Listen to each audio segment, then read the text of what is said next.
A inteligência artificial, ela é um campo, né, da ciência da computação e o seu objetivo é exatamente estudar e desenvolver máquinas e programas, algoritmos computacionais que sejam capazes de se aproximar e de reproduzir o comportamento humano, seja na tomada de decisões ou na realização de tarefas.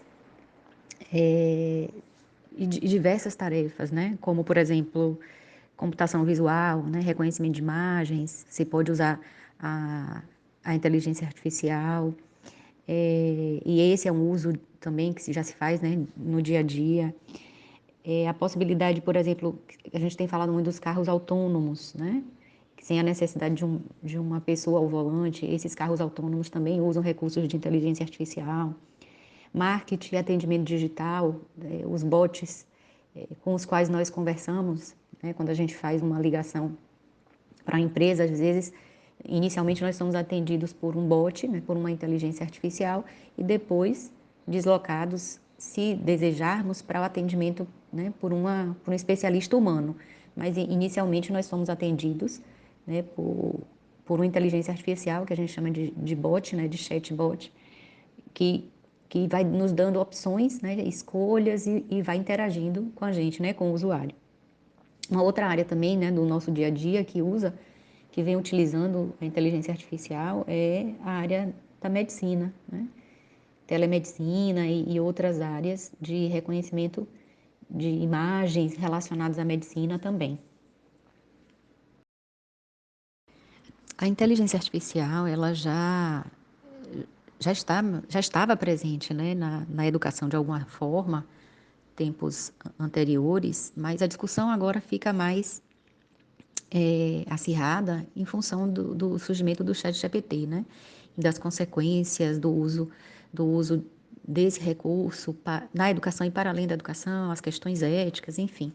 Mas, por exemplo, numa área chamada Humanidades Digitais, né, que é uma área, é um campo interdisciplinar entre computação e humanidades, existem que é uma área que se preocupa, por exemplo, com essa interface, né, entre as mídias e as tecnologias digitais e as humanidades, e de que maneira é possível, né, produzir, sugerir, propor recursos tecnológicos é, que nos permitam gerir essas informações, gerir conhecimentos, instrumentos digitais que nos permitam organizar a informação, seja essa informação textual, de imagem, de vídeo, de áudio. Então, em algumas dessas ferramentas das humanidades digitais, algumas delas usam recursos de inteligência artificial para reconhecimento de imagem, por exemplo, para reconhecimento textual, né, mineração textual, enfim. Inclusive, a própria OpenAI, né, que é a criadora do ChatGPT, tem uma ferramenta de transcrição de áudios em texto chamado Whisper AI, que é exatamente uma possibilidade, né, dos textos em áudio ou vídeo serem transcritos, dos textos não, desculpa, né, dos vídeos, né, das falas que estão em áudio e vídeo serem transcritos para texto, utilizando o recurso de inteligência artificial. E isso é extremamente importante para, por exemplo, pesquisadores e professores, né, que estão fazendo um trabalho de transcrição de entrevistas ou semelhantes, por exemplo.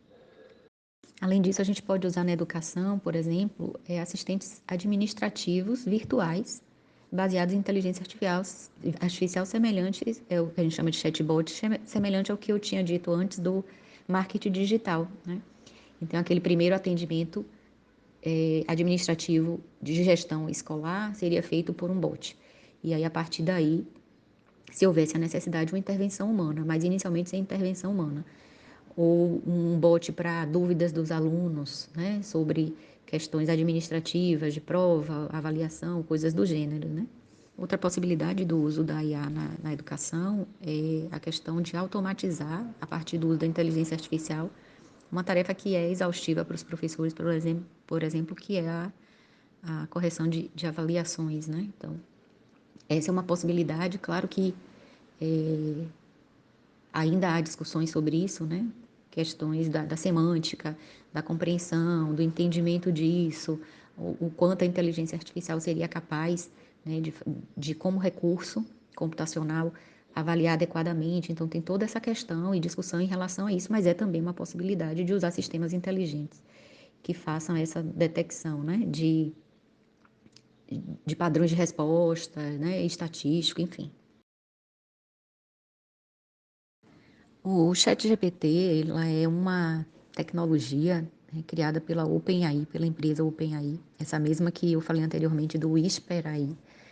Ela é uma linguagem em modelo, né, de modelo, uma linguagem de inteligência artificial capaz de processar e compreender a linguagem natural, né? Então, ela tem essas habilidades. É uma tecnologia, né, capaz de,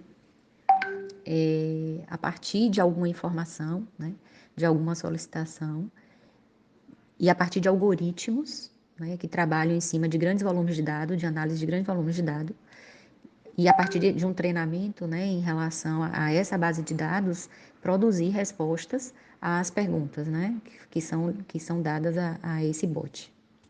Segundo a matéria, uma reportagem do The New York Times, né, o ChatGPT foi desenvolvido em final do ano passado, novembro aproximadamente, e ele é capaz de resolver problemas de ciências, de matemática e produzir, inclusive, código de computador funcional, né? Pode criar um programa de computador, né? Se assim for solicitado. Ainda existem, né, diversas discussões sobre o uso ou não do ChatGPT na educação, né? Então, alguns educadores e profissionais, seja de educação ou de computação, acreditam que, no lugar de banir o uso, né, o ideal seria o uso mais educacional dessa ferramenta, assim como todas as outras ferramentas, né? Porque com o advento da internet, hoje as informações estão todas à mão do aluno, né? Estão disponíveis com maior facilidade do que há tempos anteriores, né? Então, essa é mais uma ferramenta à disposição do estudante. E ainda que se tente barrar o acesso a essa ferramenta, por exemplo, nos espaços escolares, fora daqueles espaços escolares, eles terão acesso à ferramenta. Então, o que vários educadores, o que alguns educadores e pesquisadores orientam, né, é que se faça um uso educacional dessa ferramenta, um uso colaborativo dessa ferramenta, um uso ético da ferramenta, de que os alunos também entendam os benefícios e riscos de se usar sem que se diga que a autoria não é deles, né? E que é da produção do chat GPT. Por exemplo, uma possibilidade, né, de uso do chat GPT como colaborador do processo educacional é criar a possibilidade de utilizá-lo para a criação de esboços, né? De esboços de um resumo, de esboços de um plano de aula, e aí seria o uso pelo professor, né? De esboço de um debate, ou começar o debate a partir do que ele traz em sala de aula. Então, esses seriam possíveis usos positivos, talvez, dessa ferramenta. Em contrapartida, a gente tem as questões éticas relacionadas ao uso dela na educação. Então, é importante esse esclarecimento por parte dos docentes e discentes, né, dos professores e alunos, do que é ético, né? Então, alguns eventos, por exemplo, científicos, permitem o uso do chat GPT, mas orientam aos autores que indiquem como foi usado e se foi usado. Alguns outros eventos proíbem o uso do chat GPT e outros, né, em contrapartida, pedem que identifique que trechos do artigo científico em que trechos foi utilizada aquela tecnologia. Um uso equivocado, por exemplo, dessa tecnologia de inteligência artificial pode ser a utilização para fake news, né? E aí gerando toda uma desinformação em torno. E aí a propagação de informações inverídicas. Então, esse é um uso equivocado, por exemplo. Eu acredito, embora eu não seja especialista da área de inteligência artificial, né? Eu não trabalho exatamente nessa área, eu acredito que o uso da inteligência artificial, seja em qualquer área, e dentre elas a educação, é meio que inevitável, né? É um caminho meio sem volta, né? E o que a gente precisa é ter esse uso consciente, crítico, criativo, né? Proporcionar momentos aos estudantes, né, de criticidade, de diálogo, né, de troca de informações e de que eles se posicionem também como sujeitos críticos, né, do que é certo, do que é errado, do que é ético ou não ético. Então, eu acho que caminha por essa perspectiva, né, dos esclarecimentos a partir do que a gente tem, né. E isso vai além da inteligência artificial, né? A todo tempo as tecnologias evoluem na sociedade, sejam elas manuais ou digitais, e a gente aprende a usar essas tecnologias, ora a favor, né? Ora não exatamente a favor. Né? E a exemplo disso, a gente tem, por exemplo, as armas, né? que são tecnologias, são invenções para um cunho não ético, não positivo. Então a gente precisa dialogar com essa tecnologia e entender as potencialidades dessa de uma maneira dialógica, de uma maneira crítica. Então, o que eu deixo, né, eu acho que, do meu ponto de vista em relação a isso, é exatamente que a gente precisa ainda refletir mais sobre, discutir mais sobre, é uma coisa ainda muito nova, e, em utilizando essas ferramentas, utilizá-las de maneira crítica, criativa, a partir de um diálogo entre docente e discente, entre os pares, né? E, e não de maneira que a gente consiga aprender com ela, né? Esse eu acho que é a grande questão.